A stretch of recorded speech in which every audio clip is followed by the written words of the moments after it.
Agency మారుమూల గిరిజన ప్రాంతమైన మహబూబాబాద్ జిల్లా కొత్తగూడ మండలంలోని గుండం గ్రామంలో 12వ శతాబ్దంలో నిర్మించిన కాకతీయుల కాలం నాటి గుండం శివాలయాన్ని దర్శించుకుని ప్రత్యేక పూజలు చేశారు జాతీయ ఎస్టీ కమిషన్ సభ్యులు జాటోత్ హుస్సేన్ నాయక్. అనంతరం దేవాలయం యొక్క విశిష్టత, చరిత్రను స్థానిక తహసీల్దార్ రమాదేవిని అడిగి వివరాలు తెలుసుకున్నారు. హుస్సేన్ నాయక్ మాట్లాడుతూ మారుమూల గిరిజన ప్రాంతంలో ఇంత గొప్ప చరిత్ర కలిగిన ఆలయాన్ని కాకతీయులు 2 సరస్సుల మధ్య మహాశివాలయం నిర్మించడం గొప్ప విషయమన్నారు. ఆలయ అభివృద్ధి కోసం కేంద్రం దృష్టికి తీసుకెళ్లి జాతీయ స్థాయిలో అభివృద్ధి చేసే విధంగా కృషి చేస్తామన్నారు. టూరిజాన్ని ఇక్కడ ఎంతగానో డెవలప్ చేయవచ్చని, ఇక్కడ ఉన్నటువంటి గిరిజనులకు ఎంతగానో ఉపాధి లభిస్తుందని తెలిపారు. ఈ కార్యక్రమంలో మండల అధికారులు, తహసీల్దార్ రమాదేవి, ఆర్ఐ పరమేష్, స్థానిక పంచాయతీ కార్యదర్శి భవానీ, నర్సంపేట నియోజకవర్గ BJP incharge Pratap Reddy, BJP నాయకులు వెంకన్న, శివాలయం ఆలయ కమిటీ సభ్యులు గట్టిరాజు, నారాయణ, ప్రవీణ్, సాంబయ్య, ఆలయ పూజారి పండిత భానుప్రసాద్ శాస్త్రి, గుడితంద గ్రామస్తులు పాల్గొన్నారు.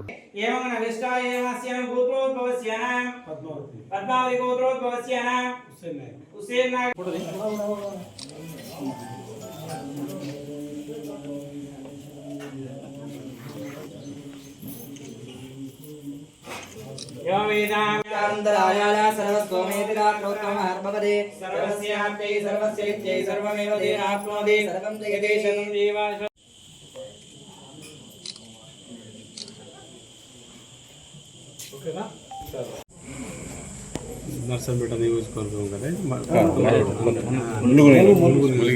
మహబూబాబాద్ జిల్లాలోని పాకాల చెరువు దగ్గర సరస్సు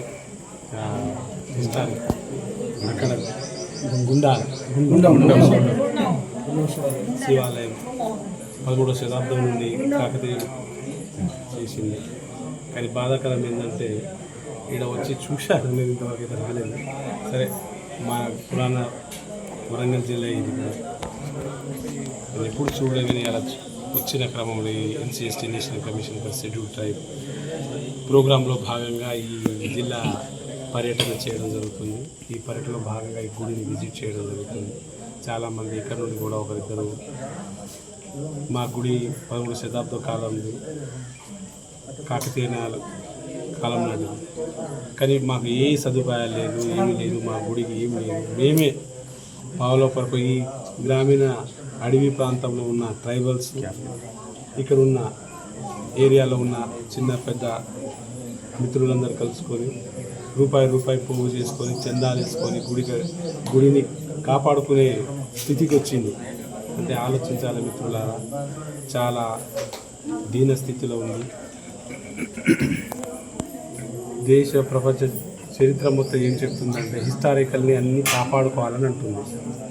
కానీ ఇంత హిస్టారికల్ ఉన్న టెంపుల్ని మరి ఎండోమెంట్లో కలపకపోవడం చాలా బాధాకరం. మరి నాకు తెలిసినంత ఇంత గొప్ప గుడి నేను చూడలేదు. ఇలాంటి ఏరియాలో, ఏజెన్సీ ప్రాంతాలలో, మారుమూల గ్రామీణ ప్రాంతాలలో ట్రైబల్స్కి ఉన్న ఏకైక గుడి. దీని మీద నేను పూర్తి విచారణ చేస్తా.